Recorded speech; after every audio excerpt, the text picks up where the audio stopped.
This morning I woke up in the mood for brunch, but it's Sunday. Who doesn't think brunch on Sunday? It's kind of like a Southern tradition, you know, bottomless mimosas and chicken and waffles and things like that. But the difference between breakfast and brunch is more than just a time of day. It's more like a elevation in menu. It's breakfast gone classy. You go from hash browns to breakfast potatoes, from just a waffle to chicken and waffles, from scrambled eggs to an omelet or a poached egg or a frittata.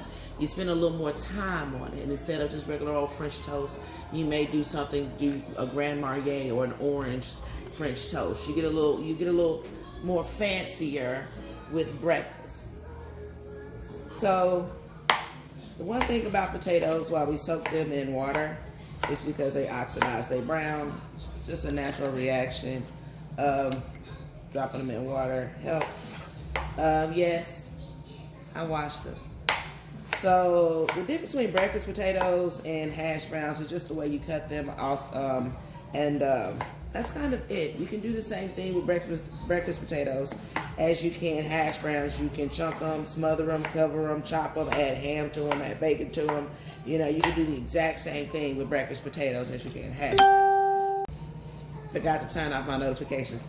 You just need to do a first initial blanching step to the potatoes to soften them before you fry them up. There's a couple of ways you can go about doing this. You can roast them in the oven, but be careful not to go too far roasting them, because then they're roasted potatoes. They're not breakfast potatoes. You can throw them in the microwave for 2 to 3 minutes till they're tender on the inside. You can steam them. I'm just gonna throw these in a pot of boiling water just because I've got the bacon in the oven. I got a couple other things going. So I've got the time to let these boil up, blanch off, and then shock them down before I fry them up. Thinking about it. I used to be very anal about knife cuts at home, but the one thing that I've learned about in the industry is that they got a tool for everything. And there's a nice little punch. If you want all your line cooks to make perfect little squares, and there's a nice little punch that you can do, and they can just break it down to the proper size and punch a 1/4-inch dice. You know, you don't have to be so anal about knife cuts, or, you know, especially if you're mincing garlic and things like that. Run that sugar through the RoboPoo. It's a lot of tools now to the trade that makes some of these tools, you know, a good skill to have. But let's not be so anal about it. It took growth for that. Only because, yeah, the machines do break. And being the one person on the line that knows how to julienne when it's on the salad station, and they say julienne, and sometimes people giving you whole 1/4-inch dices, and you need thin little shreds, that's when those skills come in handy when the machine breaks. Because believe me, they're going to break the machine. They're going to break the punch. You know, they're going to do things like that. But as far as if you want consistency by the punch, or hey, for the line cooks that know how to cut, because that is a skill that you have to practice, and that is worthy of paying somebody a little extra for. It's for knife skills. It's for someone that you don't have to worry about cutting their hand in your restaurant and bleeding all over your food. Pay them an extra 50 cents to $1 if you have to. They're worth it. They're worth it, especially if you're not gonna buy the machine. Pay to cook. Oh, I know what I want to talk to y'all about. The one set of diners that I think most restaurants tend to forget about are the toddlers and the teenagers. Those two. And it comes from being a mom and having to take kids out to eat at both age perspectives, like a tweenager's perspective, is that I've noticed that, you know, a kid's menu is going to have, your basic kids menu is going to have macaroni and cheese somewhere. It's going to have spaghetti. It's going to have chicken tenders. It's going to have maybe a grilled cheese sandwich or a cheeseburger or a pizza. And that's kind of the limited range of scope that people think the kids eat. But on a daily basis, this child right here eats fish. She eats shrimp. She eats rice. She eats spinach. She eats broccoli. My kids eat the same way.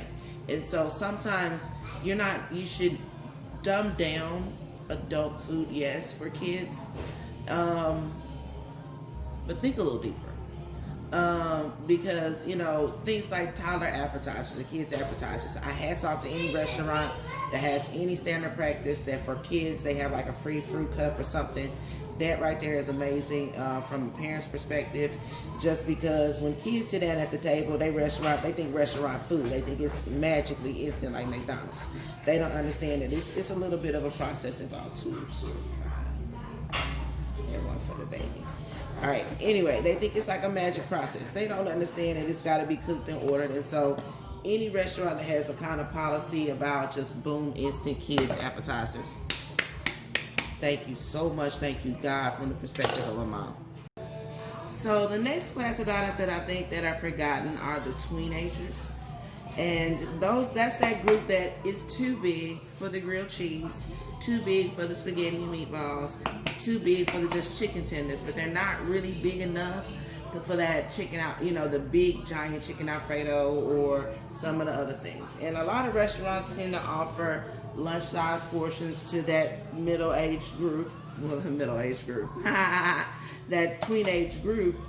But beyond that, they're really like that forgotten class. My kids eat like grown-ups, so they want the pork chop. They just don't want the really big one.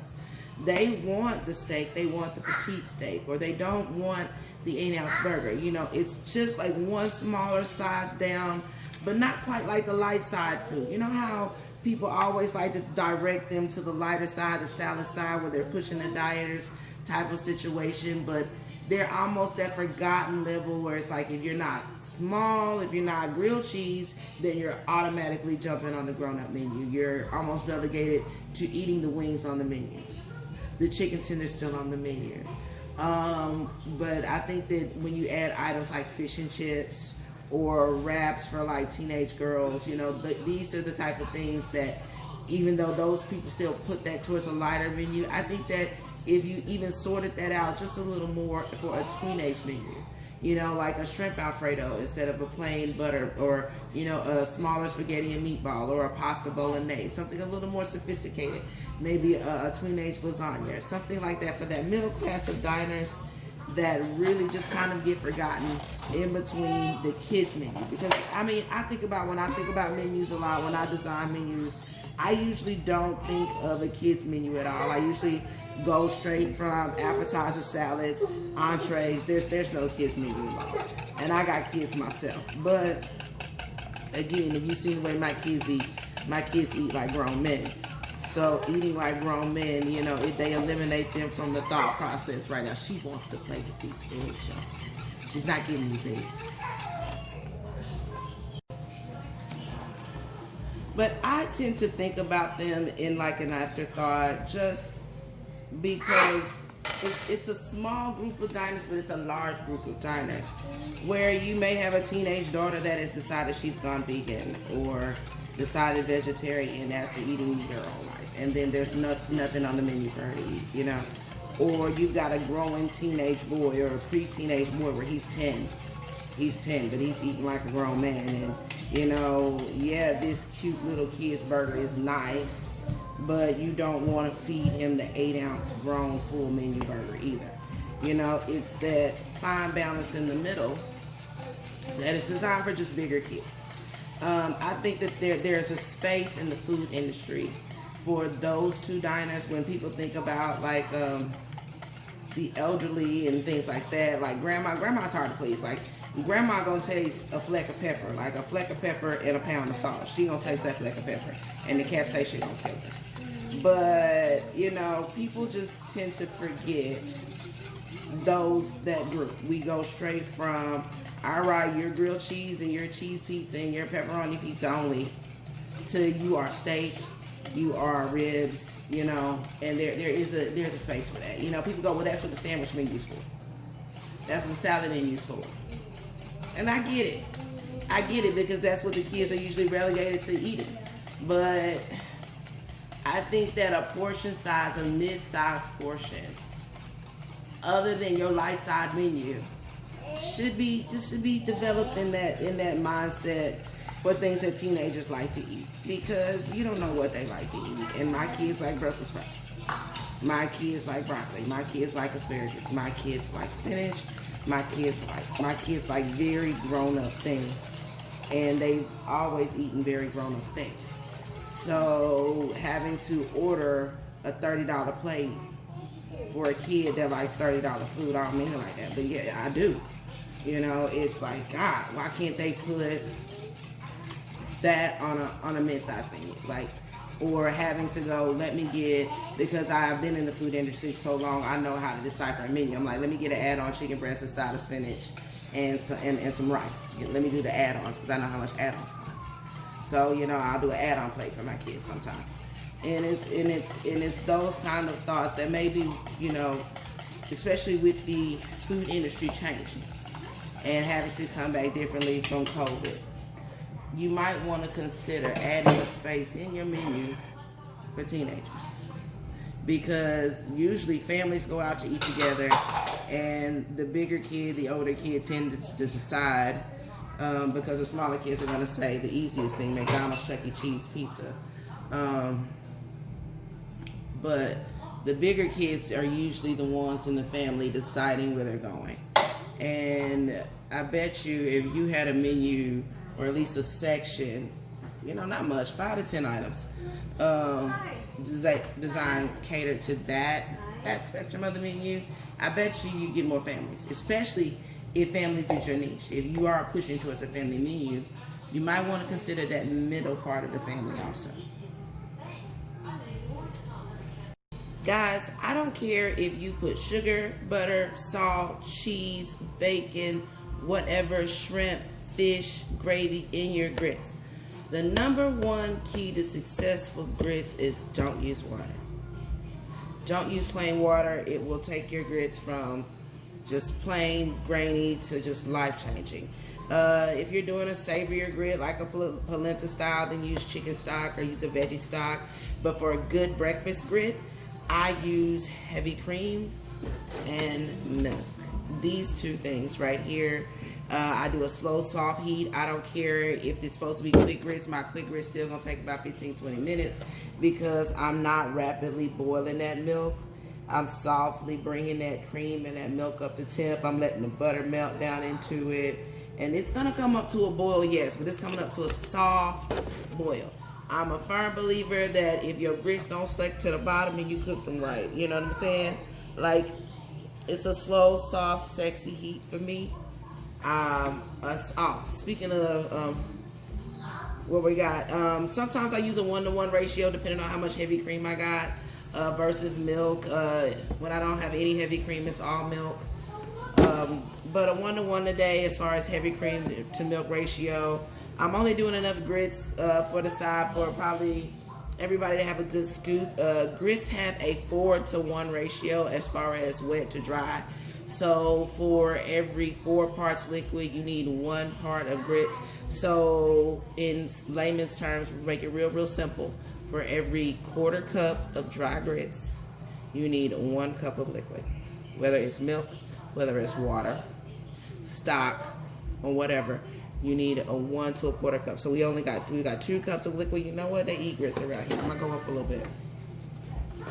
So I'm gonna have 3 cups of liquid here. And then I'm going to add, once the liquid comes up to temp, 3/4 cups, do the math, 3/4 cups of dry grits. And that's after I brought it up to temp, okay? In with the cream with a little bit of salt and pepper and about a half a stick of butter. What am I lying about? A half a stick of butter. Now, one thing that you do not need to forget to do is every now and then come back and stir your milk, because it does have fat solids that may settle down at the bottom, and you don't want to burn your grits. You don't want to scald that milk, because that scalded milk flavor is going to come up through those grits. Like, burn that. You can tell when somebody burned their grits at the bottom. You're going to taste it at the top. So don't overpower your milk, boil it too hard. Just give it a gentle boil. Don't forget to stir your milk. And once the butter gets melted good and you get a nice frothy steam coming out like this, this is when you need to add your grits. This is when you need to add maybe a couple of more seconds. But once you start getting that nice froth that you get from heated milk, that's when you need to add it. And give it a good stir too. When you add those grits, one thing that is important so that you don't get clumps is to stir. Alright, like I said before, you don't want to overheat this milk and get it too hot. Because one thing that milk does is it does foam up and boil over. So once you get it to this nice hot frothy stage, get a nice good vortex going and pour your grits down in the vortex, okay? And continue to stir. It's important to stir at this early stage right here, because if not, you're going to get lumpy grits. You're going to get grits stuck down to the bottom. So you really want to move it in this early stage so that you're not getting just cakey, lumpy grits, okay? Not too high heat so that you're not scalding the milk and the cream. And don't forget to stir, okay? After I let these cool in the, off a little bit, a lot of it, I'll toss them in a little bit of olive oil, seasoning, and the peppers and onions you saw me chop up earlier. I've got this butter that's not quite brown, but it is warm enough. All right, the bacon's out of the oven. The breakfast potatoes have chilled. The grits have done their thing. Don't forget to stir. Remember how I said the bottom of the pan? If the bottom of the pan does not, if you can't see it, bro, if you can't get that, let me see where my camera is. If you can't see the bottom of the pan, I'm gonna zoom in somewhere, y'all. I'm gonna find it. Oh, there it is. If you can't see the bottom of the pan like that, if you can't see the black, bro, you overdone it. You did your grits too hard, okay? Like, you will always, and that took me a long time to perfect. So I'm bragging on that because that's taken a long time to perfect. Like, nice, soft, creamy grits where it's not any burn at the bottom. They don't stick at the bottom at all.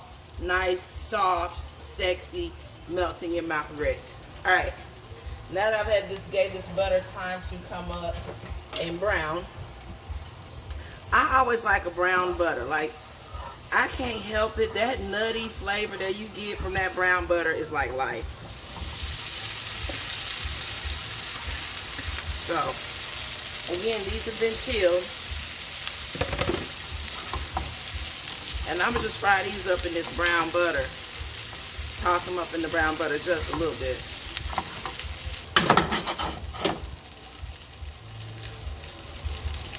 To let those do their thing. I might throw them in the oven while I'm waiting on my French toast. And y'all know how I feel because I got a little bacon fat. Why not? I know. Judge my life. Judge my life!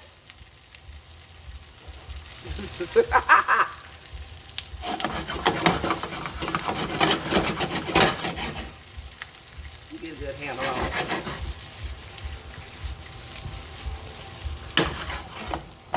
Let that do that thing, okay? Right, let me show you what I'm talking about at the bottom of this pan of grits. You see how everywhere I can stir, I can see the black, the bottom of the pan coming through? Listen, honey, if your grits, if you can't see the bottom of the pan, that's what I mean, okay? That's what I mean. Hold on, I'm going to show y'all. When I say I show y'all because I'm obsessed over grits, okay? You can't see nothing but black, okay? I can slide this whole pan right on off, okay? That is how you do a good grit, okay? You're not burnt at the bottom at all, honey. Not at all. Creamy. You see how thick them grits is? Thicker than a daggone Snicker, but creamy. Smooth. Sexy.